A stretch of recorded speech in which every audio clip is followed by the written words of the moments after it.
Hi, I'm Mark, and on my channel I talk about UK politics and Brexit from an outside view. Although I do know the UK from the inside as well, so don't worry. There was a financial audit in the United Kingdom. The country is broke and broken, says the Labour government, and I recently already reported on that part. But what does that really mean? Is the United Kingdom broke? Well, of course not in that sense. The new Labour government presented a financial audit, and a good 3 weeks after taking over the government, the ministries turned over every pound, and now it has been determined that around 26 billion euros are missing from the state coffers, or about 20 billion pounds. The financial audit is in a way a continuation of the election campaign. The new Labour government has now determined that the Conservative government had run down the public sector and could no longer finance its campaign gifts. The expert Banzarenko from the Institute for Fiscal Studies therefore says, of course Labour knew how bad the state coffers were. According to the National Statistics Office, the United Kingdom has debts equivalent to around 3.2 trillion euros, which is almost 100% of GDP. The Labour Party has clearly won the parliamentary elections in Great Britain and has formed the new British government. And this means that there was a change of power after 14 years. The office of Prime Minister Keir Starmer announced, as I said, that the country was broken and broke, and a dramatic exaggeration of what was actually not a particularly rosy situation. But Starmer ran to implement change. To do this, he needs money.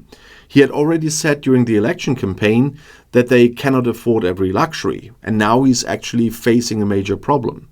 To deal with a large investment backlog in the country, to initiate a major growth spurt in order to pay for his projects, and at the same time to get the budget in order. Because this will require sacrifices that will also hurt his supporters. And Starmer needed a dramatic moment, and his finance minister tried to create that moment in a forceful speech last week. But where will savings be made? And the most important thing is, although the previous Conservative government had not made any money available for further support of Ukraine, it will be made available, said Reeves. And this is an important foreign policy message to Kiev and to the NATO partners. Where exactly savings are being made will be revealed in the October budget. A number of road construction projects, for example, will be cancelled because they say if we can't pay for it, we can't do it. And the Rwanda Act will also be cancelled because of high costs and no visible benefit, according to Reeves. But were there any surprises here? Yes, one. The government has reached an agreement with the young doctors, said Reeves. They have been on strike for months for higher salaries, and for years they have accepted a dramatic loss in real wages. Now there will be a 20% wage increase over 2 years. And it is remarkable that the government has quietly cleared up this long-standing point of contention just after 3 weeks and despite tight budgets. But how will the new opposition react? Jeremy Hunt, the former finance minister or chancellor of the Exchequer, often shook his head during Reeves' speech, especially when Reeves accused him of spending the money like there was no tomorrow, because they knew they would never pay the bill, as she said. And Labour knew what the situation was, as Hunt replied, saying Reeves' speech was just an excuse to raise taxes. And this was also a continuation of the election campaign, as we could hear. Because there was something he did not say, that the tax burden had already risen to historic levels under the Tories, and the scene is now set for upcoming budget debates. The UK is facing tough financial decisions, which will show the profile of the new government. After Brexit, Britain's finances have changed in several ways, and that's something we must all not forget. Economic growth has slowed after Brexit. Brexit has created uncertainty for companies, which has affected investment and consumption. And Britain has lost access to the EU single market, which has led to a decline in trade with EU countries. There are new trade agreements, but these have not even come close to compensate for the trade losses with the EU. And public debt has increased, partly due to the economic challenges posed by Brexit and partly due to the additional spending related to the COVID-19 pandemic.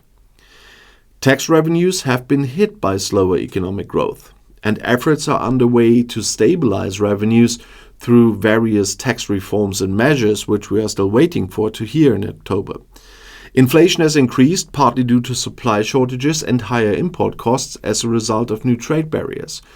And the British pound has depreciated after Brexit, increasing import costs and contributing to inflation. And there have been fluctuation in unemployment, with some sectors such as manufacturing and agriculture suffering from labor shortages due to fewer EU workers being available. In certain areas, wages have increased to compensate for labor shortages. But domestic investment has slowed as companies wait to see how long-term trade relations develop.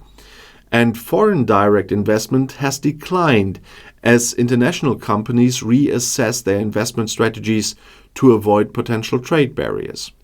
And overall, the economic and financial situation in the UK after Brexit remains challenging, because the long-term impacts will continue to depend on the country's ability to adapt to the new trading conditions and develop new economic strategies. And we still haven't reached the full impact of Brexit yet. There are still transitional periods.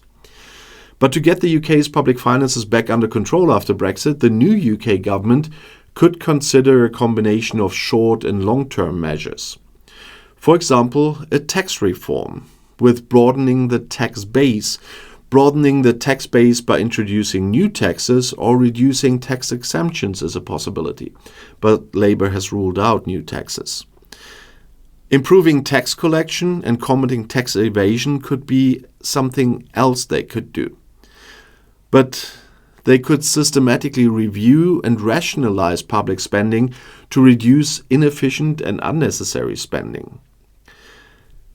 And there's also a chance of reviewing and, when necessary, reforming welfare benefits to make them more sustainable.